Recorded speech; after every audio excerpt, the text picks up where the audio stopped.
Eu nu știu engleză.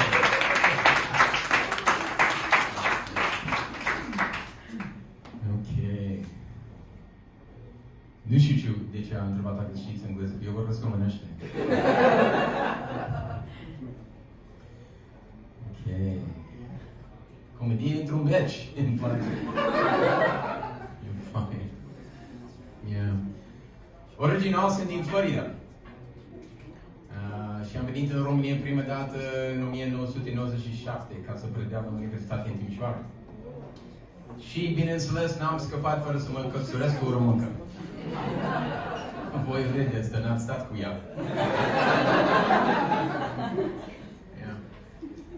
Și după ce am plecat în state, și, bineînțeles, am divorțat.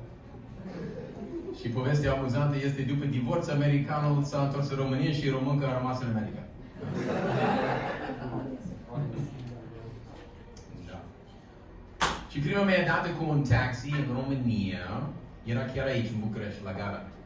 Și am nimerit un rechin din asta. Și încă n-am știut să vorbesc românește și el n-a vorbit engleză și i-am arătat adresa unde trebuie să mă duc și am plecat. Am văzut tot Bucureștiul. Arcul de Triunf, Romexpo, Palatul Poporului, Piața Unirii. Și până la urmă am ajuns la destinație și a zis că e $70. Și m-am gândit, numai $70 după atât cât am mers? Bă, ce ieftin e în România, mă!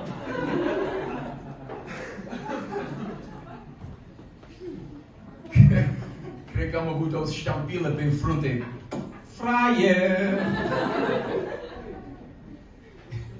Era încă o șmecherie cu taximetriștii pe atunci, nu știu dacă ei mai fac chestia asta, în care ei nu n-au pus ceasul. Și când ai ajuns la destinație, ei și întreb cât costă, ei zic, cât vreți dumneavoastră? Cât vreau eu? Păi, eu nu vreau să plătesc nimic! Cine ar vrea să plătească dacă are de ales? Mulțumesc frumos și ești drăguț, o zi bună, la revedere! Pune ceasul! Unul a venit după mine odată cu mașina lui. Nu m-a prins. Da. Tot iubit este o teancă. Un taximetrist mi-a spus odată că oltencele sunt cele mai putăcioase. Nu pot să-l contrazic. Dar am fost în Drobete, Turnul Severin odată. Și eu. Și am fost după o butelie de gaz. Am avut o butelie goală și e un tip cu butelii pline. Și am ajuns la el și am bătut pe poartă și în momentul în care mi-am deschis gurii, el s-a simțit accentul meu. Și a zis, băi, tu nu ești de aici, așa-i? Și am zis, nu, bineînțeles, nu sunt de aici.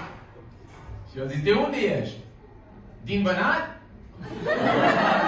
Da, domnul, asta este accentul Banatului. M-ai prins! M-ai prins! Ce tare ești tu!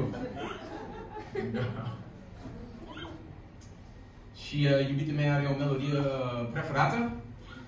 Dacă voi știți melodia asta, puteți să cântați cu mine. Nu știu dacă voi știți, dar să vedem.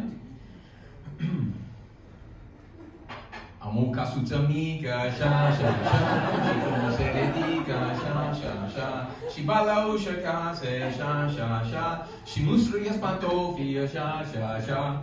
Da? Dar ce înseamnă o casuță mică? Că casuță este o casă mică. Dacă este o casuță mică, îți dai seama ce mică e casa aia? E o rulotă!